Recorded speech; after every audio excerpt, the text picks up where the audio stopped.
Salut tout le monde. Ne vous en faites pas, l'atelier n'est pas vide. Pas encore.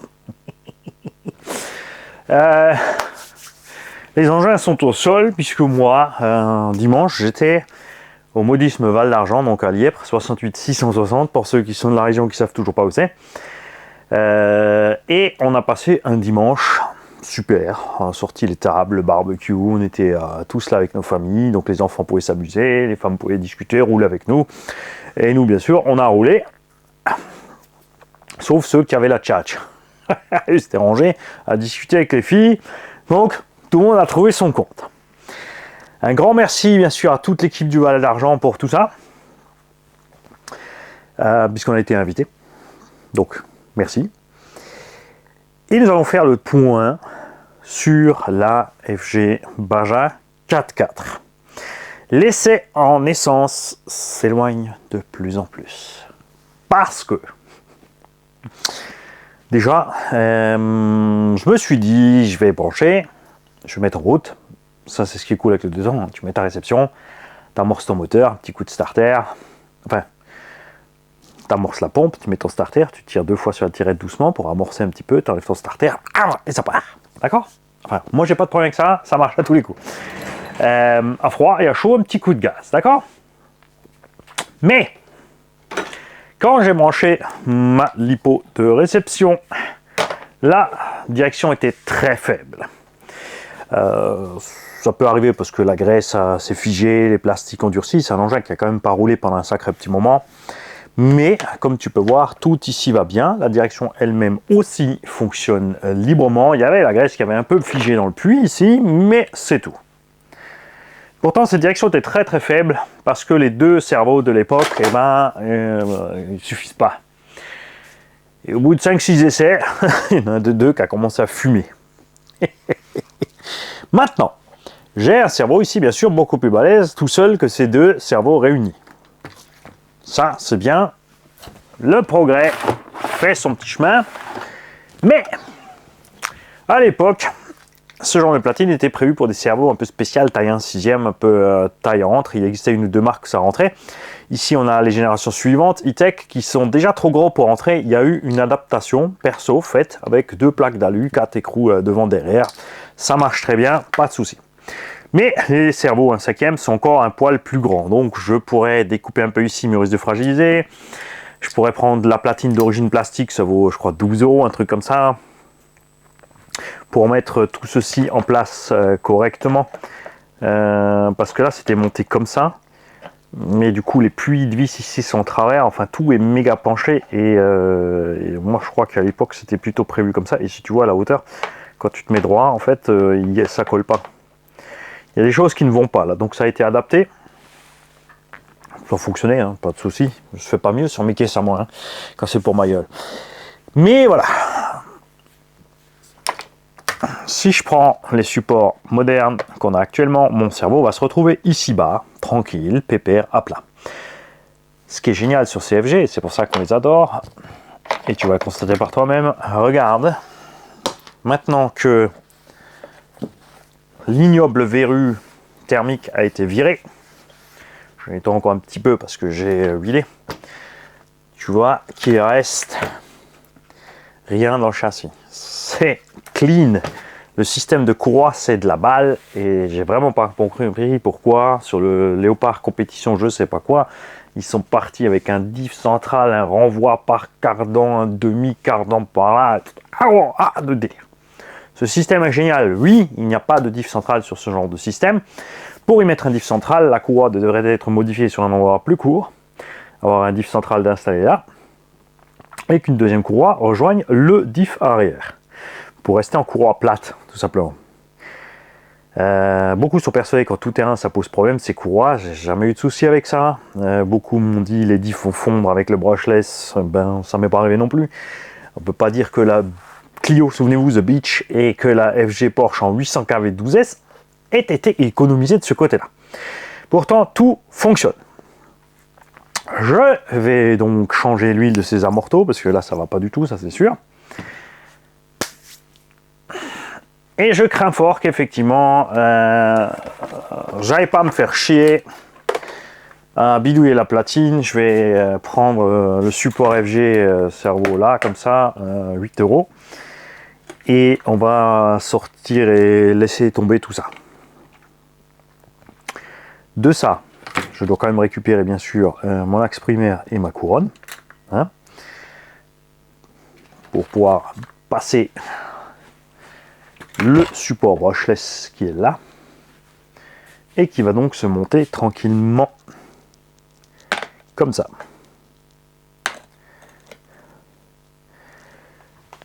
Alors, et j'ai pas besoin de la petite plaque métallique. Je crois que la plaque métallique, en fait, c'est le gabarit de perçage. On va se retrouver donc, regarde comme c'est propre, avec le cerveau couché là, le moteur ici. Il me restera donc à ajouter le vario, quelque part, dans cette histoire, et mes slipots. Il y a la cage qui va se mettre dessus. Hein, ça là, faut pas l'oublier. Comme ceci. Là. La cage se met là. Voilà. J'ai donc large de la place pour mettre mon combo. Le moteur, il est là. Ça, tu le connais. Lui, il va aller se coller ici. Mais il prend toute la place. Parce que FG, en fait, les deuxièmes, au départ, ils avaient prévu des moteurs un peu plus courts avec les varios vitesse posés ici. Pour qu'on ait un équilibre. Mais du coup, ça met tout le poids en arrière. Le vario, souvent aussi, est posé là. Ça va très bien aussi. Hein, comme il n'y a pas de diff centrale, on n'est pas obligé d'avoir de l'appui sur l'avant pour la motricité, mais ça évitera, c'est vrai que si on avance les masses, de faire de wheeling, on va aussi torque le wheeling.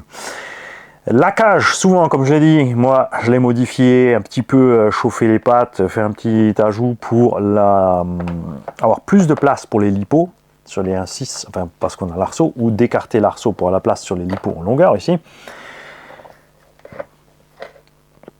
Faut pas bien sûr oublier qu'on a la direction là et la boîte de réception. La carreau elle va large ici, donc on aura la place, je pense, tranquillement pour mettre le vario par ici.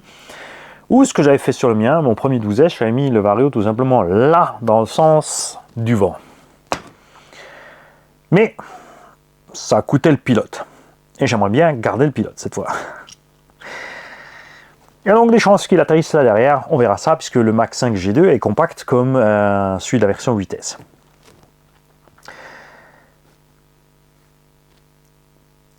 J'ai le 650 kV là, on me dit, pour mettre dans cette bête, mais c'est pareil, je commence à me demander si je veux pas, maintenant il y a les grandes roues, on va mettre la petite, non, mais calme-toi, laisse le 650 en 4x4 là-dedans, on est bien.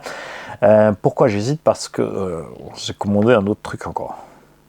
Alors il y a déjà une caisse qui est toujours là au sol, ça je vous l'avais dit lundi matin, même si la vidéo a été tournée 15 jours avant, on est un peu plus tard et le carton est toujours là. J'ai un petit truc à vous montrer, mais je commandais encore autre chose. Parce que, je vous l'annonce, j'ai décidé que le reste de l'année 2000, on est en 23, je sens, 2023, je vais m'amuser un peu avec les grosses échelles, d'accord? Non, je ne vends pas le USA One, c'est Lumia. À ce sujet, le Kyosho Dirtmaster part chez Big Toff avec donc, le cerveau low profile, le moteur, le vario et la carte prog. Il me reste donc à vendre le Dark Impact que je vends, ça j'ai oublié de le dire, avec le cerveau low profile et un combo brushless aussi. D'accord, pour compris, allez, 230 balles et c'est parti. 230 balles le complet. S'il te faut une radio, tu me le dis, je pense que je dois encore avoir ça aussi. C'est un kit à monter, donc si tu veux faire ça que le fiston profite. Le MOX, du coup, je sais pas encore. Je sais pas encore ce que je vais en faire. Mais ouais, on a du X-Max, du XRT à faire fonctionner. On va faire une vidéo sur XRT aussi, puisque j'ai pu essayer un peu plus avec le 12S maintenant, entre-temps. Et on va revenir dessus, et certains vont comprendre ce qu'ils n'ont pas compris au départ. Enfin, une personne en particulier qui s'était offusquée.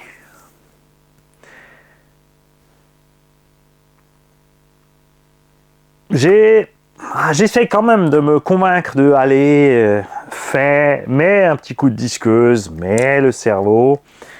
Ça, tu mets le cerveau des gaz et le machin et le bidule, et fais un petit tour avec tout cet ensemble-là.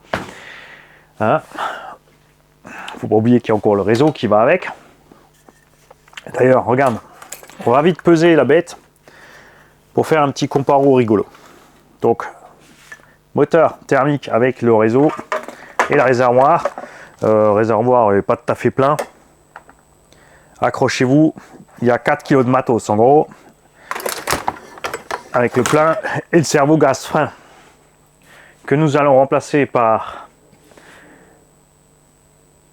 2 kg d'électro, mais ne pas oublier les lipos. Et c'est là que tu arrives kiff, puisque si tu mets des lipos qui font à peu près, voilà, je vais mettre des légères, comme dit, 1,2 kg de batterie, plus de, j'en étais combien? On avait combien? On avait pesé, je crois, 1,2 kg, 1,7 kg, donc si on met 1,2 kg de batterie, on est à 3 kg. On économise 1 kg face au thermique, avec des 4005. Le but étant d'avoir des performances, bon, on aura plus de Vmax qu'avec on va dire équivalent. Le but, c'est, on va dire équivalent. Et le but aussi, c'est d'arriver, donc, parce qu'avec un ensemble comme ça, avec ce genre d'engin, on tourne 20 minutes en thermique avec le plein. Après, très simple, tu mets un réservoir plus gros, tu as plus d'autonomie. Ça, tu vois, il n'y a pas de limite vers le haut. Mais avec les 6S 4005, pour atteindre justement une vingtaine de minutes, on sera 1 kg plus léger qu'avec le poète-poète. Ce qui n'est pas négligeable quand même. Et si on passe sur des 6S standards, on sera au même point. Pour moi, on a l'avantage électro de la facilité d'utilisation d'entretien, le couple immédiat, l'avantage pour l'essence, en haut dans les tours, longue distance, grande ligne droite, ce genre de choses, même si ça va vite pour changer les lipos, si on fait ça comme il faut, si on fait une trappe sur le côté, un accès rapide pour glisser les lipos, il nous faudra quand même 1 ou 2 minutes, on aura fait le plein dans le même temps. Donc tu vois, il y en a un qui a un peu plus d'avantage en bas, l'autre qui a plus d'avantage en haut, et puis ça se vaut à peu près. Ce que beaucoup de gens aiment au thermique, c'est l'entretien justement, régler les freins, régler l'embrayage, s'occuper du filtre à air, chemise, piston, ça machin.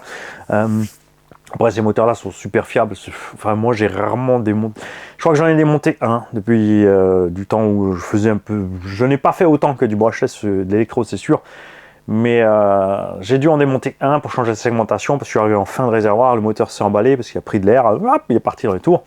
Et ça a coupé trop tard, du coup, segmentation.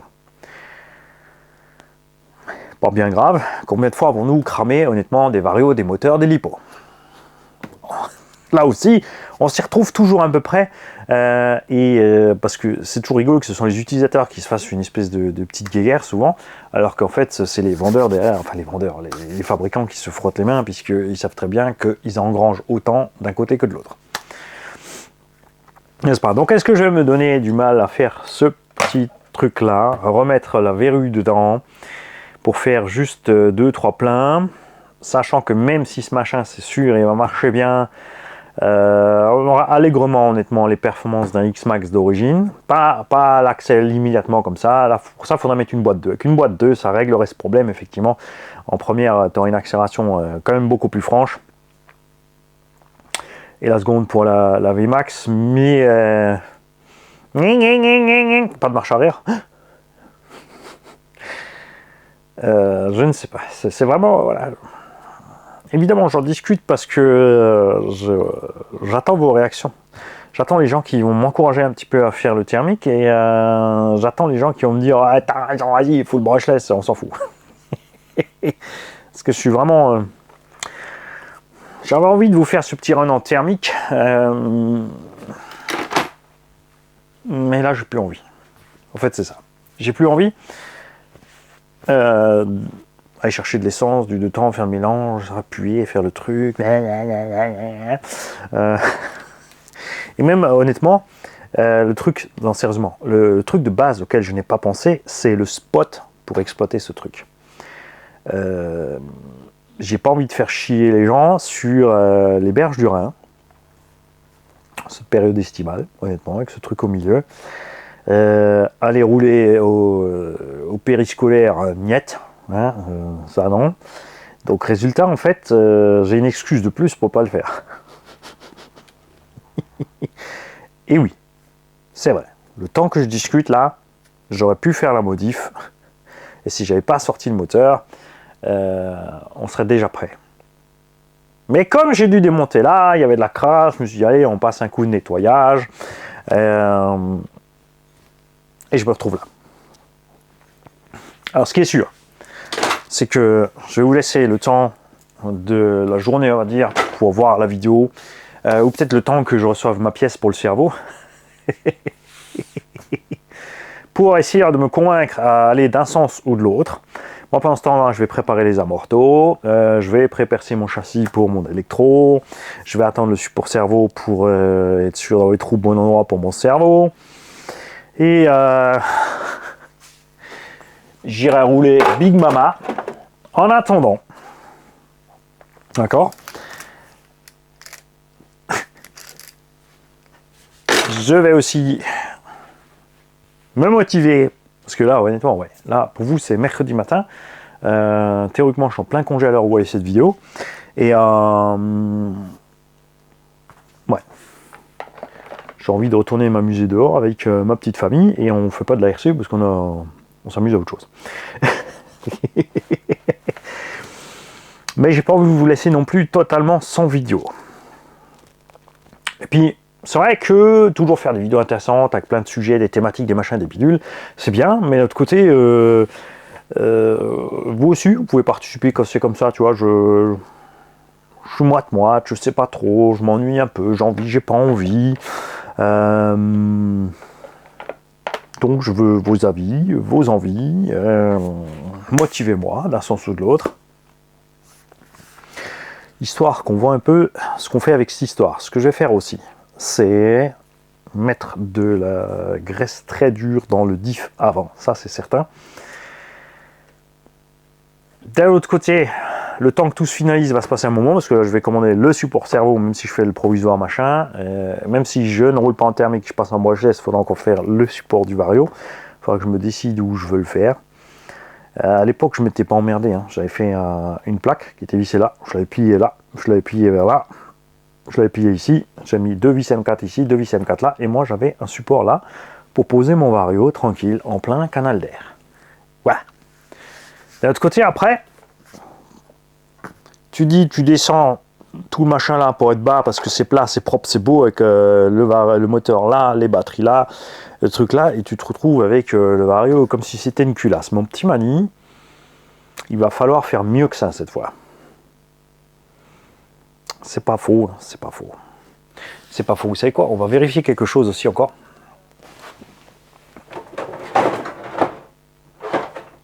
Avec la carreau.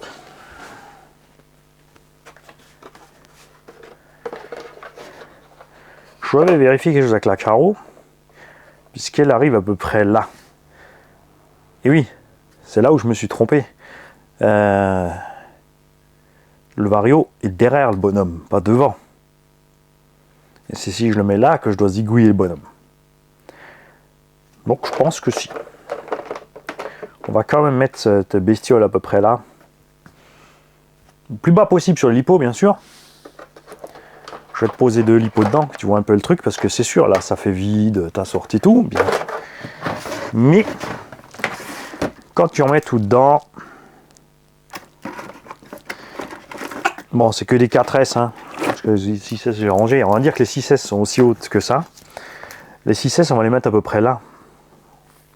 Le moteur sera là, où il y a un petit calcul à faire. Parce que,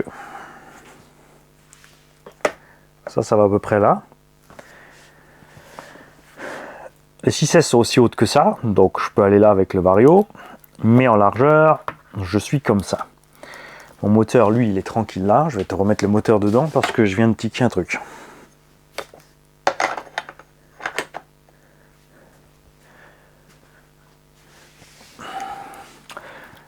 Si je fais la place vraiment calculée pour 2 fois 6S,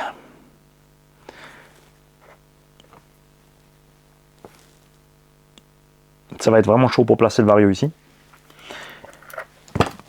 Si je laisse mon vario là, je peux rouler en 2x6 ou en 3x3, ça rentrera large. Une fois que l'arceau sera écarté en bas aussi, on peut poser les 6S une à gauche, à droite, mais ça m'obligera à faire une ouverture à gauche et à droite dans la carreau. Et comme je vous l'ai dit, d'à côté, ce que j'ai envie de faire, c'est de garder le support du réservoir au milieu, d'y mettre juste des butées ou de faire un autre support que ça. Tout simplement avec une butée avant-arrière, ils le font. De faire une ouverture par là, de pouvoir glisser ma lipo par là et de juste fermer avec un petit clapet. Donc ça va mettre du temps. Il y a le bébé qui est dans le carton qui va mettre un peu de temps. Il y a ce que j'ai commandé qui arrive qui va mettre un peu de temps. Je vais aller rouler. Je vais mettre... oui, je vais encore faire les bacs à batterie de ça. Ah la vache. Ouais, je vais aller faire du X-Max.